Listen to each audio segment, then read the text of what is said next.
पापा जी होगी पापा जी होगी। ओ हाँ जस्सी की हो गया? ओ नहीं पापा जी होगी ओ की होगी उड़े मैंने टाइम लगना है।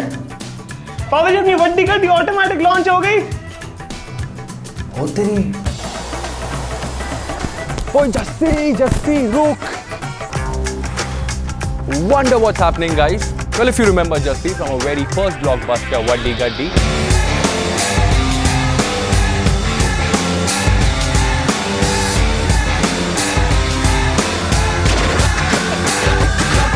Well, Jassi is all grown up now and become a car reviewer at PowerDrift. So sit back, enjoy, have some popcorn and watch the review of the XUV 500 automatic. If you don't recognize this car, chances are you've not stepped out of your house in the last 5 years. This was Mahindra's answer to the demands of the Indian customer as the first Indian urban SUV back in 2011. A big and brawny SUV that had a feature list taller than me, a futuristic design, comfort and safety of a car, and all of this at a price point that was more affordable than any other SUV that even came close to this. But hold on a second. That's not why we are discussing this car today. We are because this value for money bag of awesomeness now has a new badge right here. So what took them so long? Well, possibly finding the right supplier. Because unlike what some of us might think, this is not the same automatic transmission you've seen on the new Scorpio. It's a brand new unit from Mahindra's new vendor from Japan. No CVT, no dual clutch, simple time-tested 6-speed torque converter unit. And before I jump in to take the XUV for a spin, allow me to show you what more does the XUV 500 has to offer. If looks is your thing, then you will find more reasons on the outside rather than inside the XUV. A broad stance, unique S-shaped DRLs, flared wheel arches and proportions that leave a lasting impression. But if functionality is what you're looking for, welcome to the inside of the XUV 500. Sitting in the front seats will make you feel nothing short of a mighty king. Nicely contoured, wrapped in leather, they're very comfortable. The rear seats too are nothing short on comfort or space. This dual-tone dashboard gets a 7-inch touchscreen that comes with Bluetooth telephony, navigation and a whole lot of media input options.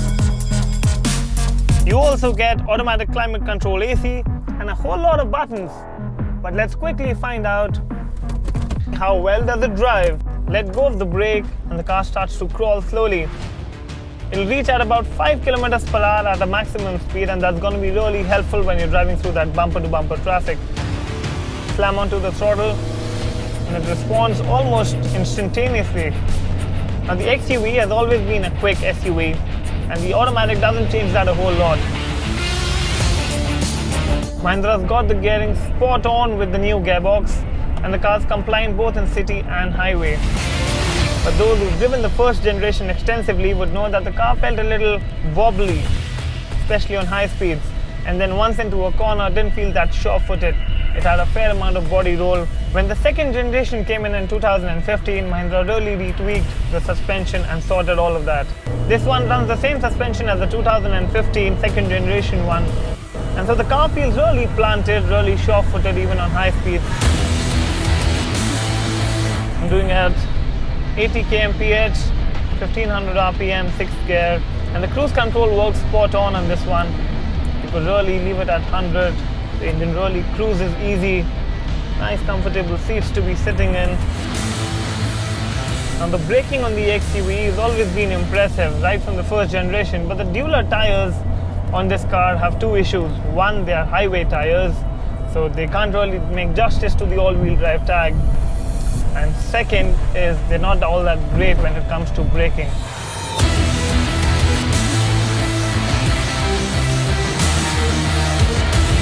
The fuel efficiency figures on the automatic are 13.68 ARA as specified, and they're about 16 on the manual.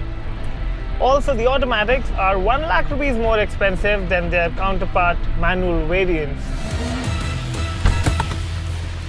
Now, speaking of variants, the XUV is broadly categorized in 4 different variants, and all of them run the same 2.2-litre diesel MOC engine.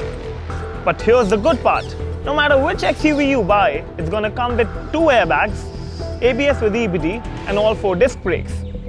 And all of this put together means that this car right here gets 4 out of 5 stars in the Australian NCAP. That's great. Now for the variants, I suggest you grab a pen and paper.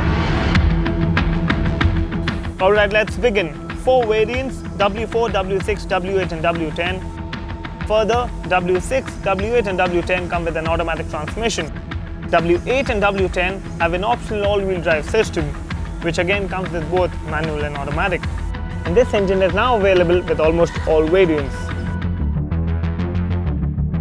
Now this one right here is the XUV W10 all-wheel drive automatic, which means this is XUV in its best form, and as such on the outside this is identical to the W10 manual except for 2 things.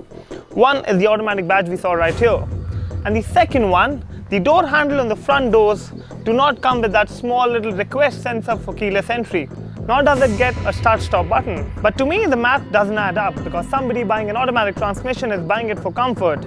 So why should he or she miss out on such great features? There are a couple of more flaws with the car too. The inconsistent panel gaps throughout the cabin, some of the plastic parts rattle, and the boot, well, with all seats upright, has only enough space for a small duffel bag. But don't let that bother you too much. Simply toggle the third row down and you have all the space for your bags.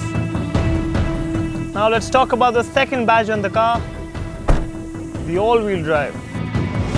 Now I'm from a school of thought that all SUVs should have a 4-wheel drive or at least an all-wheel drive, simply because it opens up a lot more tooling possibilities for you. You can simply be driving on non-existent roads, marked slush, snow or even a beach. Even with the all-wheel drive badge, don't mistake this to be a true off-roader. Now truth be told, the front-wheel drive XUV 500 with big tires, 200 mm of ground clearance and a decent amount of low-end torque will take you to most places this would. The all-wheel drive just makes it a lot simpler. So whether you can justify the 80,000 rupee price difference is a question each one answers for himself. Ladies and gentlemen, it's now time for the verdict, but just before I do that, allow me to show you one last thing. But for that, I'll have to wait for the sun to set. It's a different experience to drive the XUV in the night. As you unlock the car, the S-shaped DRLs light up and the puddle lamps project an XUV logo.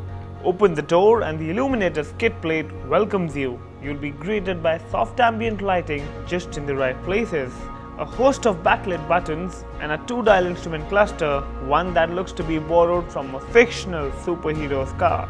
The XUV has the brightest in-car illumination I've ever witnessed. The magic of the lights continue as you start to drive. The xenon headlamps light up the road ahead nice and bright, and the cornering lamps light up the corners as you approach one.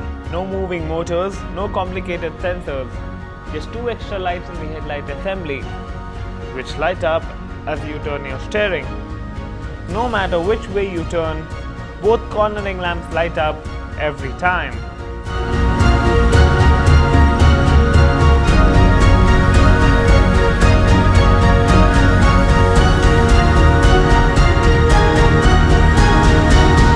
XUV 500 automatic drives well, lots of space, packed with features, and you got to agree, looks impressive, especially at night. If you're in the market today to buy a 7-seater automatic SUV, your options are pretty limited. You can either buy the Honda BR-V. Well, it can seat 7, but Honda doesn't call it a 7-seater. It's also half the price, so it's not in a direct contention with this one. The other options could be a Hyundai Creta, a 5-seater SUV, smaller engine, smaller cabin space, a lot less features, and is 1.7 lakhs more expensive. Cheaper options could be a Renault Duster or a Mahindra Sport. Both these cars come with AMT transmission. The Duster gives you an all-wheel drive that doesn't come with an AMT, and the Sport well offers 7 seats, but not really for adults. If you want a true 7-seater SUV that's below 20 lakhs, has all the features and more that you want, then the Vaddi Gaddi, as Jussie says it, is the car for you. Alright, the lights are out and it's time for me to go home. But if you missed PowerDrift's first blockbuster, click right here. Enjoy watching. Goodbye.